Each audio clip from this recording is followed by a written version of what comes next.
Je voudrais poser la première question, la question que beaucoup de personnes cherchent à savoir. Euh, Comment s'est passée votre intégration au Canada? Alors, merci beaucoup. Je vais passer la parole à Chantal qui va être là pour une courte durée et repartir. Donc, Chantal, Oui, bonjour, bonjour tout le monde. Alors ouais, bonjour. c'est ça, je vais pas rester très longtemps. Alors du coup, rapidement, moi je suis arrivée en 2012, donc au OK. Canada. Mais déjà, Et avant, Chantal, tu es arrivé d'où? je suis arrivée de Paris.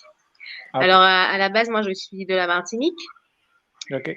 Donc j'avais fait mes études, j'avais fait mon master en fait en finance d'entreprise à Paris.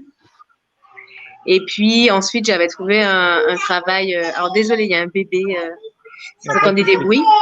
Mais c'est ça, j'avais trouvé un travail d'analyse financière, en fait, exactement ce que je voulais, mais j'avais envie d'ailleurs.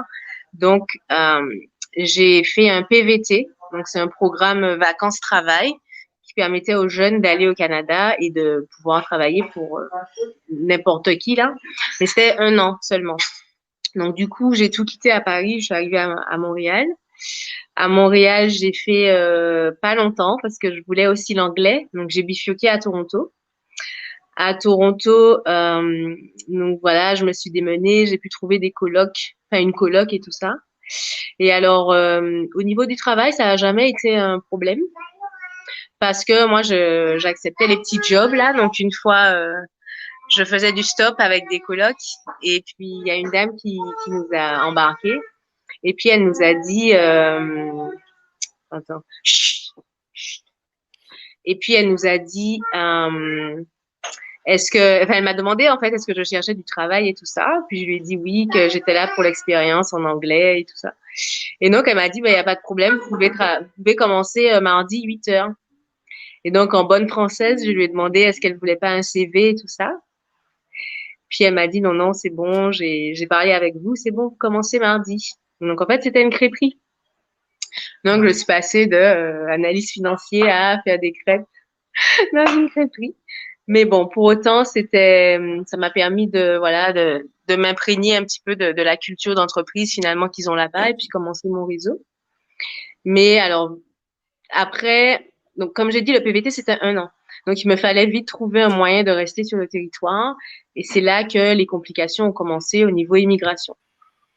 Donc, pour la petite histoire, moi, j'ai passé tous les visas possibles et imaginables.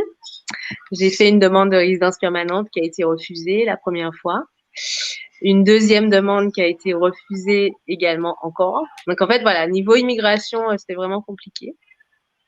Donc premier refus, c'est parce que il y avait des quotas pour les Français et qu'on avait dépassé le quota.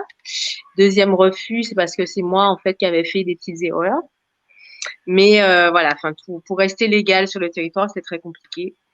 Donc au final, j'avais quand même trouvé un boulot qui me permettait d'avoir un autre visa, mais que j'ai dû quitter du jour au lendemain parce que j'avais plus de visa. Donc voilà, bon, donc j'étais un peu illégale, j'ai fait des cours de français, enfin j'ai essayé de me débattre comme je pouvais.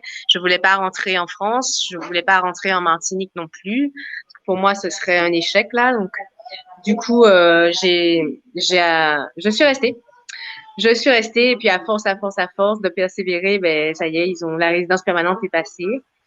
Et puis ben, j'ai décidé de me consacrer à l'immigration pour un petit peu prendre une revanche entre guillemets et puis aider aussi d'autres personnes. Et voilà, aujourd'hui ça va, je suis bien.